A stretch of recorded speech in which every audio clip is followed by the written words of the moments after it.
Hi, I'm Bob Steinard with SCORE in Oklahoma City. Welcome to Business Insights. And we're back for part 2 with Juliet Evans from the Edmond Learning Academy. And we've already removed our masks because we're socially distant, so we can continue our conversation from last month. Julie, hi. Let's go back to the beginning again and kind of look at the business side. Yeah. Certainly when you shut down at spring break time, not just because of spring break, of course, the virus, what did that do to your cash flows and things like that? So we don't do any contracts with our families because we don't need them. They stick around without us needing to rope anyone in. Okay. And I feel like each decision took so much, so many late nights, and just such a laborious process of figuring out what do we do with tuition and whatnot. So our March families, we told our March families that we were going to finish pulling out the tuition for that month, and that any lessons that were missed are theirs, and they had until the end of summer, or just call me until the end of the school year, the year to use them. And so that gave me just a little bit of cushion. Fortunately, myself and my COO are the only full-time-ish people here, and everyone else is hourly. So it's like, at least not providing services, I don't have a bunch of salaries that I have to cover. The landlords initially were flexible, but then once the PPP loan came out that you can pay for rent with, they're like, oh, well, guess what? There's a loan that you guys can get. I'm like, yeah. Okay. So I felt, I was talking with some of our current vendors, like our insurance company gave us some monies off, our internet company, but cash flow, again, the best year yet, just suddenly crashed. Oh my gosh, yeah. So I've never had as little of a month as I did in April. Fortunately, May we kind of got our grounding a little and started with the online stuff. Definitely not near as many lessons per week as we were doing prior, but it was something. So but I changed how I paid my teachers. Like I paid them more, even though it would be easy to scale back and be like, I can't do this. It was like recognizing that everyone is working really hard and wanting to pay them their worth, and just go, you guys are worth it, and I'm going to figure out how. And even at that point, not knowing what the future would hold, if everything was going to continue to shut down, like if there was no purpose of me even having a physical facility anymore, do we move full online? Where do we sit? So my teachers all got raises. How interesting. No. It might not have been the smartest, I'm sure, financially, but it was just like what needed to happen. I mean, some might call it hazardous duty pay. Others would call it incentive. Yeah. An investment. Yeah. You made an investment. Well, that's very clever. And truly, I am so blessed by my people. Everyone, it's a part-time job here. And, so usually that's like the first thing to go when things get crazy or busy. But my people have been around for years for this little part-time job. Oh, they're amazing. I am so honored. I'm truly honored that this is where they come to do. And so that gives us exceptional teachers also. Because they're so amazing. And I'm like, I would put my kid with any of these guys. That's great. You're blessed to have that. Yes. Definitely, yeah. So you had the PPP, and that worked out for you. Was it easy to get? I made it on the first round. Wow. I don't hear that very often. Well, I think I have a local bank that I've got a pretty good relationship with, and so just excellent. Just in talking, I'm normally not a question asker, and I'm normally not super assertive. It's just not what I think to do. And so this was a little bit more like figuring out who to talk to, like trying to get these things done in a timely manner. So I don't, we just made it in the first round, and I'm so grateful. And even though like I said, I don't like loans. I don't want to owe people money. I feel now I'm so glad, because it gives you a freedom when I don't owe funds to people. And you were able to use the 75% of it for salary. Yes. Well, and even the 60% initially, and then as it changed, yes, I was able to use it all for salary. So it worked out that way, and then you had the other for rent and it gave me enough expenses. Cushion to just all of the pivoting that had to happen. Like I had to buy all new technology. Yes. We didn't have computers here, so I qualified for half. Edmond, the city of Edmond, had some micro grants. Right. So I got a partial grant from there. Some the EIDL. I got EIDL loan. The advance. I was able to get the advance. So it's like really only because I have these things that were able to cushion. I did not have the cushion to I'm just going to buy computers and keyboards and monitors and figure out how to make my whole system work. And I am I guess I would either have a loan or would have had to shut down if I didn't have those. Right. How did you know about these things? I mean, my gosh.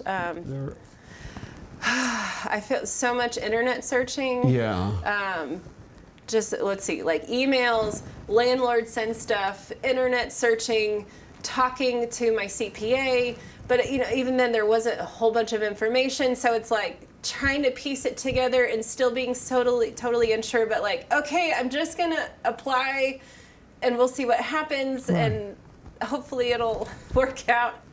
I feel like everything is just by the grace of Jesus that I'm in the spot I'm in. I'm in an education business.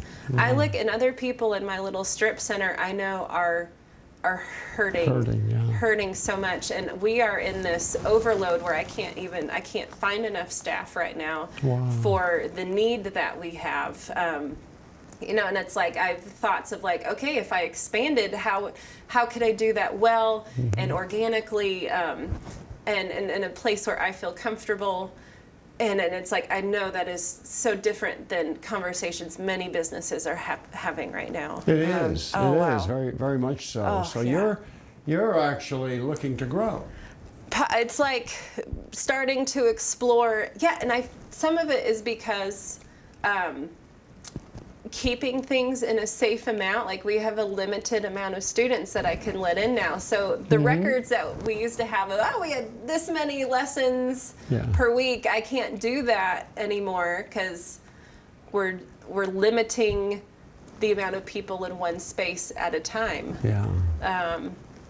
So I guess the only option would be we cap out or we acquire another place or a bigger space to do that. Well, in today's world especially, that's a good problem to have. Ironic as it may seem, It is. And you have the benefit now of two different platforms, the virtual platform and the in-house tutoring platform. We do. Use that term. And I'm sure you've thought about mix and match and. We do, and I think they can go back and forth. I do know that some of the companies that do virtually really well, they have thousands and thousands of dollars poured into R&D and processes and systems. So it's like, I know I'm not going to compete, and that's not my goal, is to compete with these huge guys. Right. There's no way. I'm a tiny little thing over here. So I'm just going to offer what we do, and we're going to do it to the best that we can do of what we do here. Yeah, it's great. That's great. Oh, yeah. It's so how were you able to keep the teaching staff on board during the tumultuous summer? When I say on board, it was spotty, of course. I mean, the use of these Well, resources? I mean, there's a lot of uncertainty. There's a lot of different comfort levels of everybody, and different places of life where they're with high risk people, Right. or they are themselves, or with their elderly parents, or they're not. And then you get into a whole political, like Yeah, the mask, or like, whew, That complicates things. oh yeah. Yeah. So I'm grateful again for my COO, who is he's super HR brained, and was just, he set up a contingency plan before COVID hit even, and I was like, there's no way we're gonna need that. Like, that's so out of left field. Yeah. And then turns out we did. So I felt through the summer, I had to work on communication, of just how to kind of keep connected, even as we've been moving into the school year. And I feel everyone knows that, like, one of the people groups that's been hit hardest is teachers, and that's who work for me. Yes. And, it's like a week before school starts, they don't know really anything about the nuts and bolts of how the school year is going to play out. So I've done a lot of just encouraging.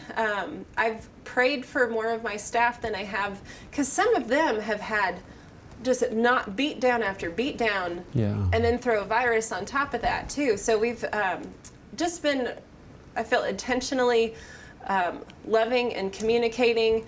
I had them all cookies made with their names on it.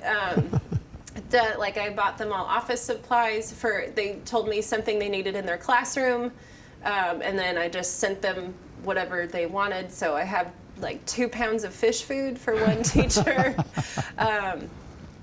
And then I felt just checking in and communicating with them a whole bunch now, like now that the school year has started, of seeing, okay, here was the hours when we started. Do we need to adjust? Are you overwhelmed? How can I help? I felt we've always had a pretty good culture here, and so it's really been pushing into that, and me trying to make sure to stay on top of that, and to keep encouraging, buying little that's such gifts, a key. recognizing. I see that in businesses that have been succeeding to one degree or another. In almost every case, communications with customers and communications with employees. Which is not my strong suit. So I have to intentionally plan and think about communication, and making sure I don't wait just until there's a end product, but we're communicating along the way, which is different for me. Geez, that's great. And there's still so much uncertainty now. I mean, there is. Even the school systems are still I think Deer Creek just voted last night. Rejiggering, you know, as they learn in these first several weeks. So it's still, big question mark as to how the education of children are going to proceed the next year. Well, even as I'm sorry. Oh, I mean, we structured our days now to fit kids that are virtually, and now some of the local districts are, maybe changing and going in person, and so it's just trying to think a few steps ahead on, like, okay, what staff do I need? Do I still hire? Do we not? Do we? Where do I need people? Where can I go find people? I keep telling my teachers, hey, I'm giving bonuses if you find somebody who's awesome, bring them to me. Yeah. I would think that there's a lot of teachers who would appreciate and enjoy an opportunity to do this on the side, but a lot of them are but don't know what overwhelmed. they're going to do. I mean, they don't know what their day job, so to speak, is going to be like a month from now. And they're working harder than they've ever had. Like, every teacher is a first-year teacher this year. That's amazing. So. Yeah, I have teacher friends and neighbors, in fact, where I live, and so many are struggling with virtual courses because a lot of work. The school's district wasn't prepared at all.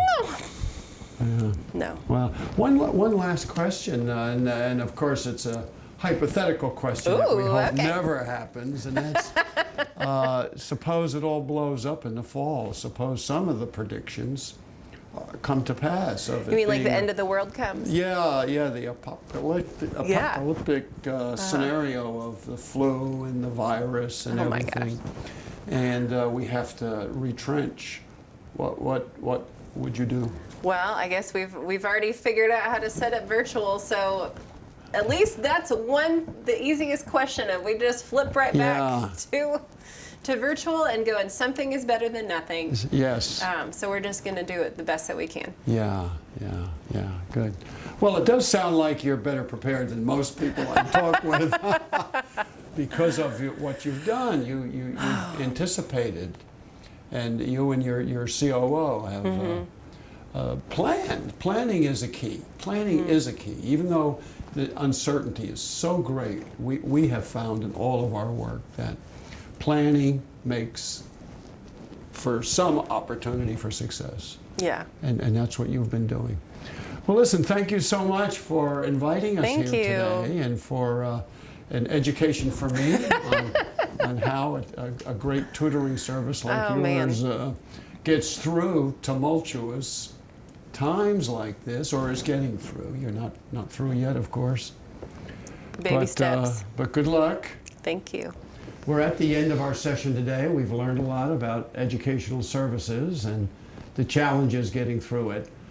Just a reminder, there's a lot of resources on COVID-19 for small businesses on the SCORE.org website and on the oklahomacity.score.org website. And lots of scenarios about businesses struggling through it or getting through it with tips and templates and tools to help you and your business. So that's it for this month's podcast, and we'll look forward to your hearing us again next month on Business Insights.